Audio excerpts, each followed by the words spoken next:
Empower the nation, we're here for you. Friendly companion wherever you are. Giving the latest news and playing the best music that you love. More than 100 stations nationwide, broadcasting live. We are the biggest FM radio network. Radio Natin. Your favorite radio. Reaching the entire archipelago. Radio Natin. Your favorite radio. Your radio. Radio Natin. Your favorite radio. Reaching the entire archipelago. Radio Natin. Your favorite radio. Radio Natin.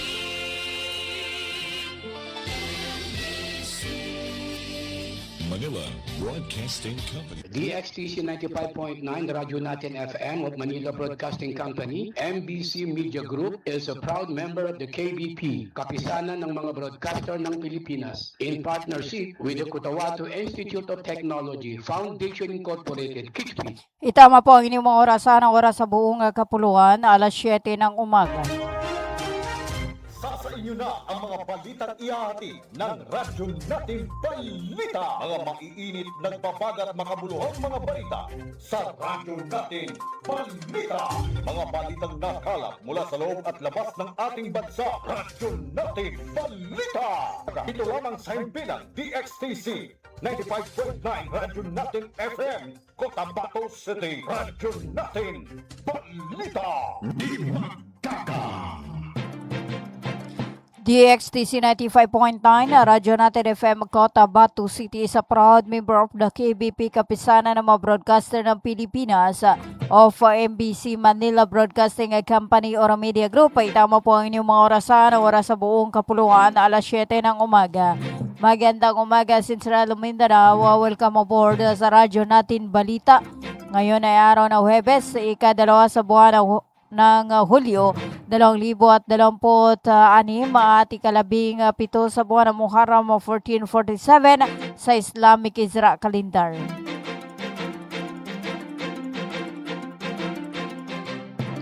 Sa ngalan po ng aming butihing station manager sa aming admin officer KBP license BCTR Sir PB Jawaril at sa aming news head Miss Noronisa Mamital Kusin at sa aming mga media technician Sir Arturo Dumara na Sir Pelahio Dudong Humawan.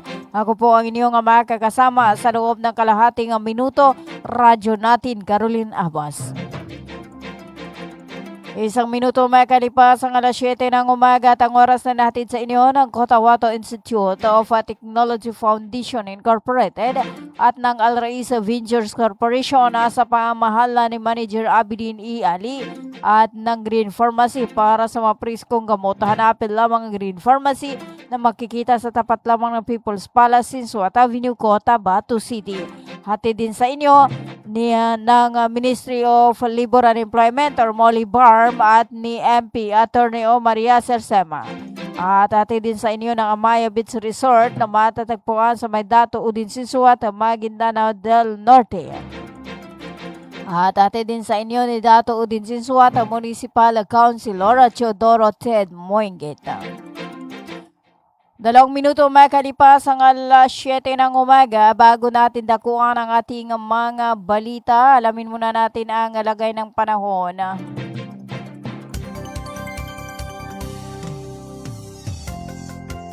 At ang ating ulat panahon ay nihatid sa inyo ng Ministry of Science and Technology or MOST BARM Cotabato City Fault Office sa pamahala ni MP Minister Bailey Ismantawil at sa buong suporta ni BARM Chief Minister Honorable Abdurrauf Imakakua.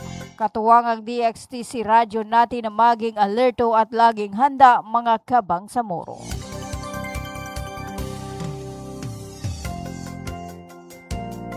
At sa ating ulat panahon na base sa inilabasa ng Pag-asa Cotabato, sa kasalukuyang nakakaapekto ang habagat sa Bangsamoro Autonomous Region in Muslim Mindanao. Sa rehiyon ng BERMM, asahan ang bahagyang maulap hanggang sa maulap na papawirin na may kalat-kalat na pag-ulan, pagkulog at pagkidlat dulot ng habagat.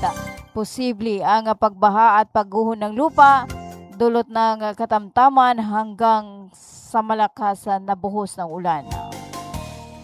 Sumikat si Haring Araw kanina alas 5:31 ng umaga at lulubog alas 6:03 ng hapon.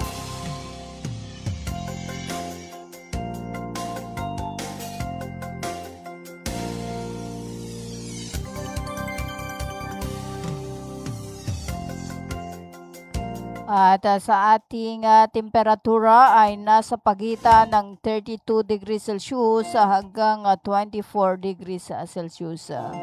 At yan ang ating ulat panahon mula sa DOST Pag-asa Cotabato. At ang ating ulat panahon ay inihatid sa inyo ng Ministry of Science and Technology or MOST BARM Cotabato City Field Office sa pamamahala ni MP Minister Bailing Ismantawil at sa buong suporta ni BARM Chief Minister Honorable Abdurrauf Imakakua. Katuwang ang DXTC radyo natin na maging alerto at laging handa mga kabangsamoro.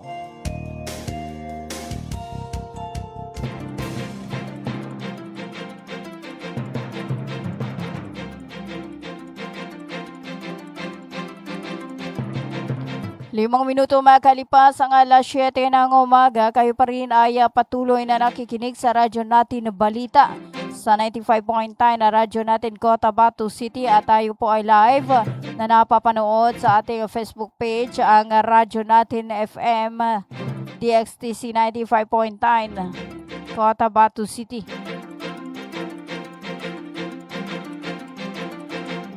At para sa ating pangunang balita, isang makabuluhang programa para sa kabataan ang isinagawa noong araw ng Martes.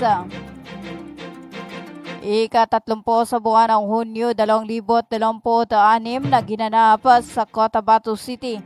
Ang aktibidad ay nakatuon sa pagpapalawak ng kaalaman tungkol sa Understanding Gender and Development or GAD at gender equality.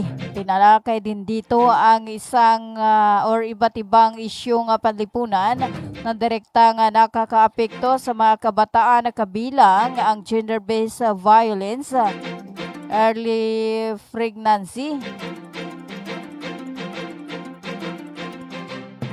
gender stereotype at iba pa.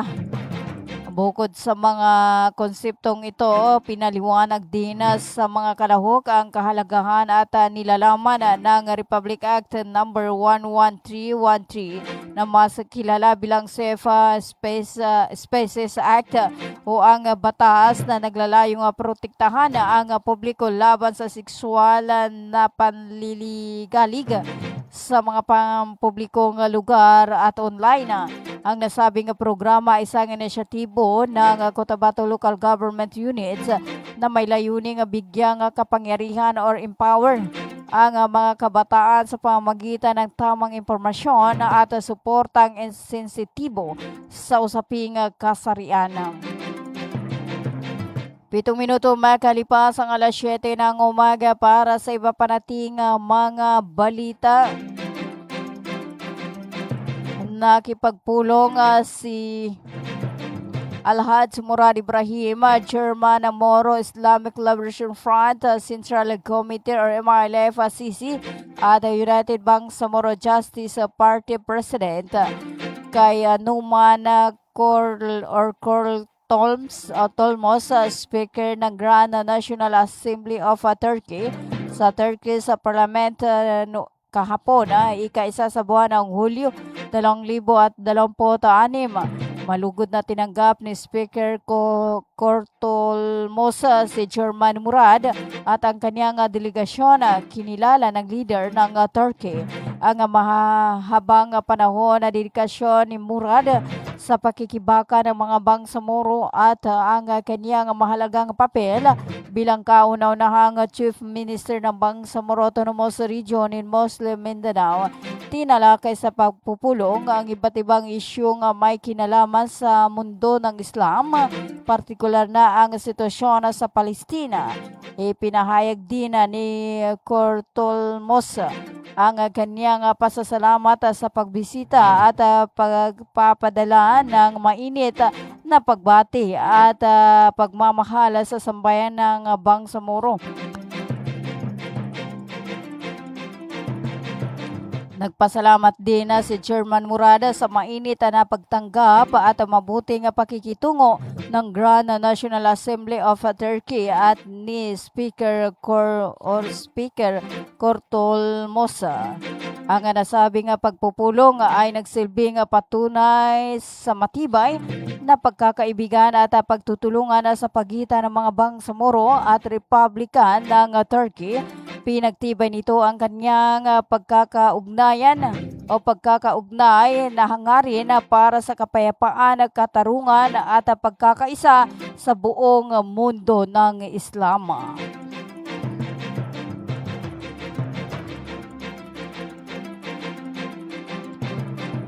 Siyam na minuto makalipas ang alas 7 ng umaga para sa iba pa nating mga balita. Aktibong lumuhog si Member of Parliament Abdul Basit R. Benito sa pagpupulong ng Committee on Environment, Natural Resources and Energy or SENRE na pinamumunuan ni Chairperson MP Tawakal Mitimbang sa Dasit Tanid Hotel sa Makati City.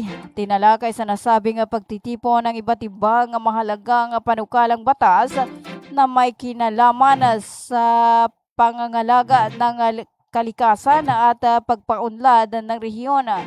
Kabilang sa mga napag-usapan ay ang Parliament Bill number 453 o ang may ayuda sa basura program, kung saan minungkahi ni MP Benito na magbigay ng insentibo sa anyo ng in-kind o mga pangunahing pangangailangan tulad ng bigas sa halip na pera upang maiwasan ang mga anomalya.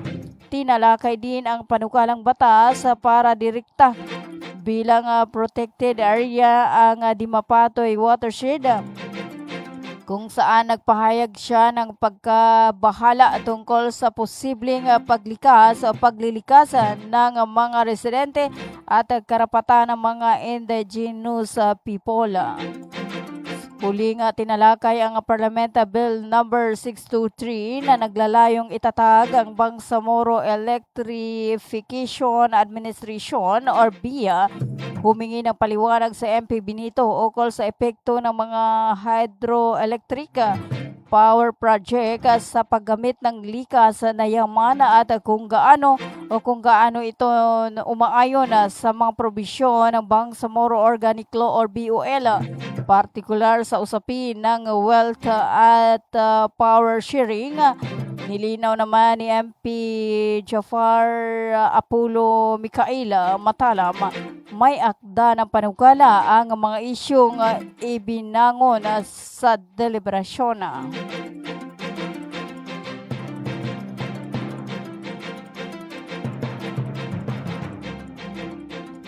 Labing 2 minuto makalipas ang alas 7 ng umaga. Para sa iba pa nating mga balita, dumalo si Minister Muslimin G. Sema ng Minister of Labor and Employment or Molly Barm sa ikalawang Regional Peace and Order Council or RPOC para sa taong 2026 na ginanap noong ika-30 sa buwan ng Hunyo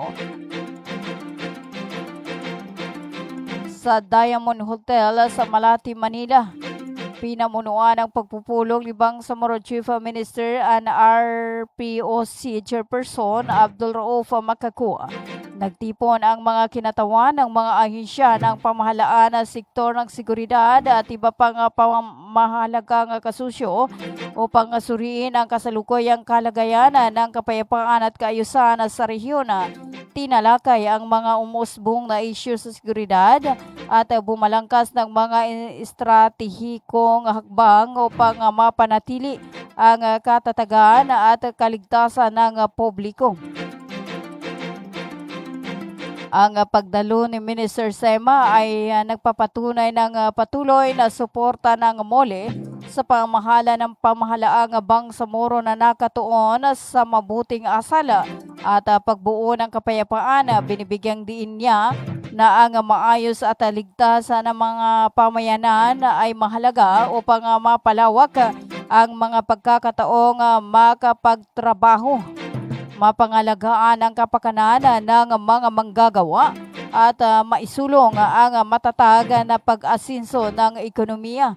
Iginiit ng Council ang kahalagahan ng pagpapanatili ng pagkakaisa at pagprotekta sa mga tagumpay ng prosesong pangkapayapaan sa Bangsamoro habang ang rehiyon ay humahanda sa transisyon patungo sa bagong pamahalaan matapos ang darating na halalan.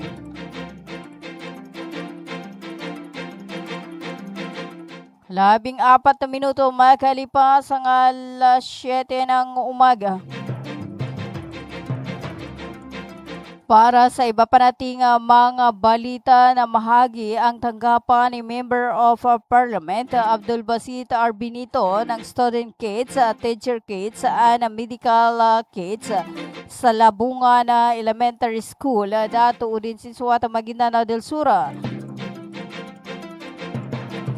Bilang bahagi ng patuloy na adhikain nitong isulong ang dekalidad na edukasyon at kapayapaan ng mga mag-aaral at guro. Dumalo sa programa ang mga school official, guro, mag-aaral at kinatawan ng tanggapan ni MP Benito.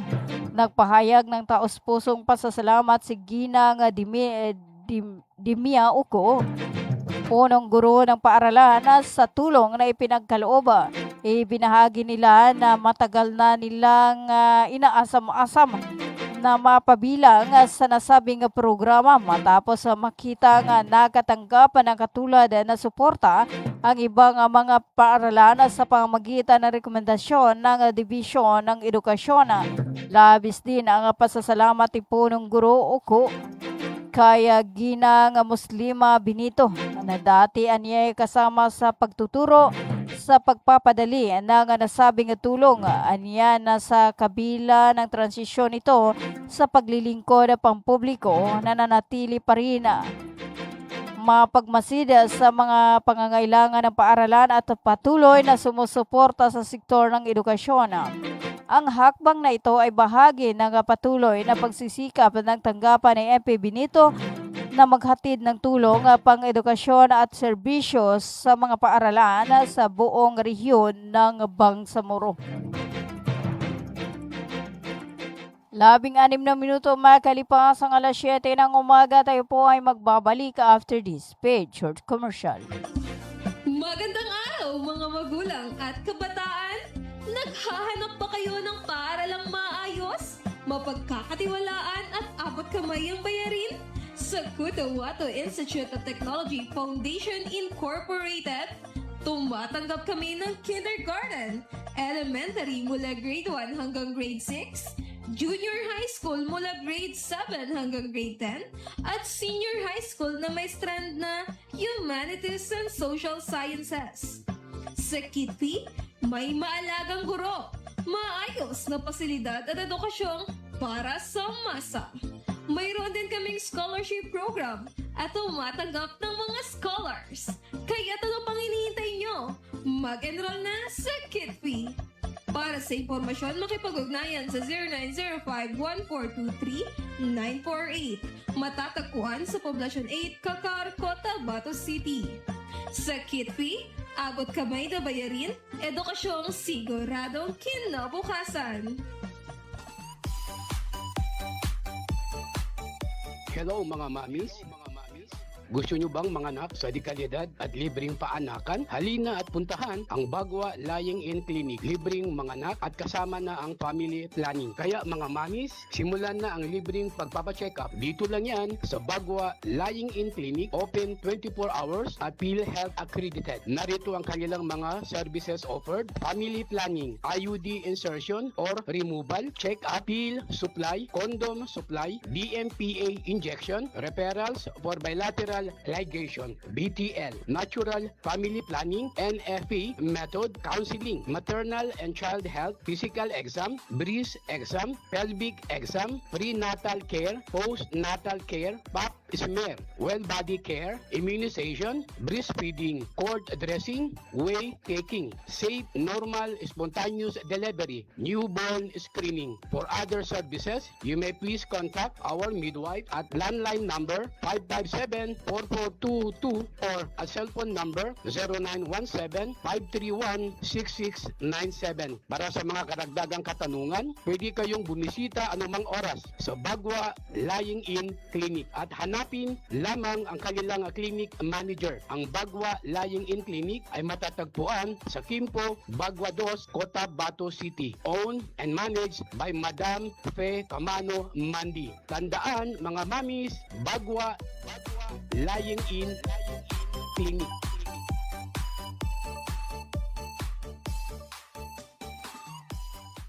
Libre po ang mga anak sa Bagwa Lying-in Clinic. Kinakailangan lamang po ang updated na PhilHealth. Maraming salamat. Bumili at manalo ng 300 trips to make a raffle promo sa KCC Mall of Cotabato. May 1 raffle entry sa bawat 200 pesos sa KCC Department Store o 1 raffle entry sa bawat 500 pesos sa KCC Supermarket gamit ang KCC Forever Bonus Card. May chance ka pang manalo ng 40 million shopping money. Milyong exciting prizes. KCC Supermarket, nakabarato. Everything's here at KCC. Emerging technology through innovative marketing. Almia Digital Marketing Services. Your one-stop store of IT products and printing consumables and after-sales service. Available are printer, laptops, PC desktop, computer parts, and accessories. Vending machine, laminator, binding machine, tuner powder, tuner cartridge, drum kit, refill ink, eco solvent ink, pigment ink, sublimation ink, laminating film, photo paper, office and school supplies. Almia Digital Marketing Services, Cotabato City Branch, located along National Highway, Rosary Heights 1, Sinsuat Avenue, in front of Colan School, Cotabato City. Almia Digital Marketing Services, Sarip Agwak Branch, National Highway, Poblacion Sarip Agwak, Maguindanao del Sur. For your inquiries, you may text or call at cell phone number 0935-921-2261 or visit its Facebook page, Almia Computer Works. What are you waiting for? Grab yours! Bay, siya kapan? Why, Bapa, nana ko din. Bapa. Bagi kaku sa walay na nakinog ko adan ini balita yani mana na pagsikap sa mata na narinyang ko ged kasaki na bahas ka pangile ko dia ko pagkabate sa Quran kadi ko gere sa mapya nakiog ko na makele kupon sa mga laga ang mga manisan. Ano natabuan Bapa? Kaadin nakatawang ko. Nang bapatalunong ka na mapiyay ka-check upin. Kumpleto sila sa mga gamit sa ka-check up sa mata. Surlang Eye Care Clinic. Matunong kayo ito ba Bapa? Maya ba sa pagkabitiatan na mapakayat daun kasaki kabawangan ko naman. Luka buanga sa Malaka na nagutsera sa Avenue, Dusin Suat Avenue, Cotabato City. Ala inshallah nanalmo ko. Namagudasukal nalmo ko kando makele kupan. Mga pagali nami, mga pakat nami. Mubangili kano sa mapeka check-up nin sa mata. Undo kompleto yung mga gamit nin. Naangay kano sa Glang Eye Care Clinic. Matun sa Balaka na Gutierrez Avenue, Dusinsuat Avenue, Cotabato City. Mapakaya tamawag kano sa cellphone number nilan 0966-024-6066. Kano email ad nilan glangacc@yahoo.com. Angay kano dun sa Glang Eye Care Clinic. Glang Eye Care Clinic. Ganito yung sabihin ko sa inyo. Makinig kayo. Binabati ko po kayo at inanyayahan na makinig dito lang sa himpilang DXTC 95.9 Radyo Natin FM, Cotabato City. Maraming salamat po. Sabihin ko sa inyo, di magaga. 23 minuto makalipas ang alas 7 ng umaga para sa pagpapatuloy ng ating mga balita. Dalawang magkamag-anak na taga-alaga ng daang-daang mga itik ng isang balota producer ang natagpuang parehong nasawi sa sitio Bakuko sa barangay Matagabong sa Ampatuan, Maguindanao del Sur. Araw ng Merkoles or kahapon, ika-1 sa buwan ng Hulyo 2026, sa ulat ng Ampatuan Municipal Police Station itong Huwebes, nakita na lang ng mga residente na parehong wala ng buhay sina Jeroy Porras David, 31 taong gulang at kasamang 31 taong gulang na si Noel Porras Diala. May mga tama ng bala sa ulo. Nakahandusay sa kanilang sinisilungang animo waiting shed na kubo sa sabing lugar. Si David at Diala, taga-alaga ng daang-daang mga itik ng isang negosyante ng balot, ay mga residente ng Esperanza, Sultan Kudarat na hindi kalayuan sa kung saan sila pinaslang. Sa ulat nitong Huwebes ni Captain Steffi Salangita, spokesperson ng Police Regional Office sa Bangsamoro Autonomous Region, agad na turn over ang mga bangkay nila David at Diala sa kanilang mga pamilya ng mga lokal official at ng mga investigador mula sa Ampatuan Municipal Police Station na nagtungo sa sitio Bakuko sa barangay Matagabong upang mag-imbestiga sa nasabing insidente. May teorya ang mga opisyal ng Ampatuan Police Force at mga lokal executive na posibleng mga armadong grupo na sangkot sa krimen at terorismo ang pumaslang kina David at Diala sa pag-aakalang mga informers sila ng pulisya o ng isa sa mga units ng 601st Infantry Brigade ng Philippine Army na sakop ng ilang mga bayan sa magkatabing mga probinsya ng Maguindanao del Sur at Sultan Kudarat.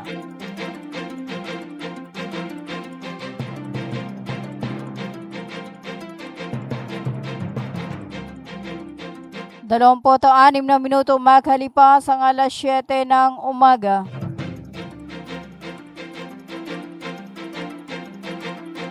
Para sa iba pa nating mga balita, nanawagan ng grupong Amana Barm sa Korte Suprema noong araw ng Merkoles na agarang resolbahin ang mga nakabinbing petisyon na kaugnay ng halalan sa Bangsamoro Autonomous Region in Muslim Mindanao bago ang nakatakdang unang regular na parliamentary election sa September 2026. Sa isang pahayag, sinabi ni Alim Saad Amati at Maulana Mamutok ng Amana Barm na mahalagang maresolba ang mga isyong nakabinbin sa Korte Suprema upang maiwasan ang kahalintulan at mapanatili ang integridad ng halalan. Ayon sa grupo, kasabay ng mga umiiral na usapin na pampolitika sa bansa, kabilang impeachment proceeding at mga pampublikong demonstrasyon, kinakailangan umano nga matiyak na magiging maayos, mapayapa at naayon sa batas ang kauna-unahang regular na halalan sa BERMM. Iginiit din ng Amana Barm na ang mga isinagawang pagtitipon sa Cotabato City at Lano del Sur ay nagpapakita ng panawagan ng mga mamayan na mapangalagaan ang mga nakamit na sa ilalim ng Comprehensive Agreement on the Bangsamoro or CAB at matiyak ang pagsunod sa mga probisyon ng Bangsamoro Organic Law or BOL. Sinabi ni Mamutok na bumiyahe sila mula sa Mindanao patungong Maynila upang ihain ang kanilang panawagan sa Korte Suprema. Samantala, sinabi naman ni Amati na dapat umanong masusing suriin ng Korte Suprema ang mga petisyon at apilang inihain hinggil sa districting at representasyon sa BERMM. Ayon kay Amati, ang usapin ay hindi lamang tungkol sa halalan, kundi maging sa pagpapanatili ng kapayapaan at sa mga kasunduang naging bunga ng mahabang proseso ng usaping pangkapayapaan. Iginiit din ng grupo na may mga isyong kasalukuyan districting kabilang ang umano'y hindi pantay na representasyon ng ilang lugar at hinihiling sa Korte Suprema na agad aksyonan ang kanilang petisyon at kahilingan para temporary restraining order o TRO bago ang halalan. Hanggang sa kasalukuyan wala pang inilalabas na opisyal na desisyon ng Korte Suprema kaugnay ng mga petisyong tinukoy ng Amana Barm.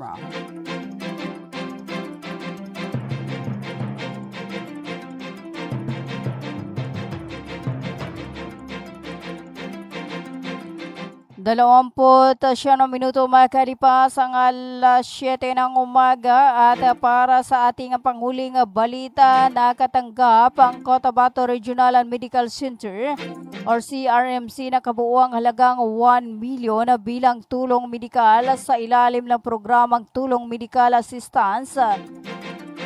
Noong ika-29 sa buwan ng Hunyo taong kasalukuyan, ang proyektong ito ay pangunahing inilunsad at pinundukan sa pamamagitan ng Transitional Development Impact Fund 2026 ng Bangsamoro Transition Authority or BTA sa pakikipagtulungan ng Ministry of Health Barma or MOH Barma.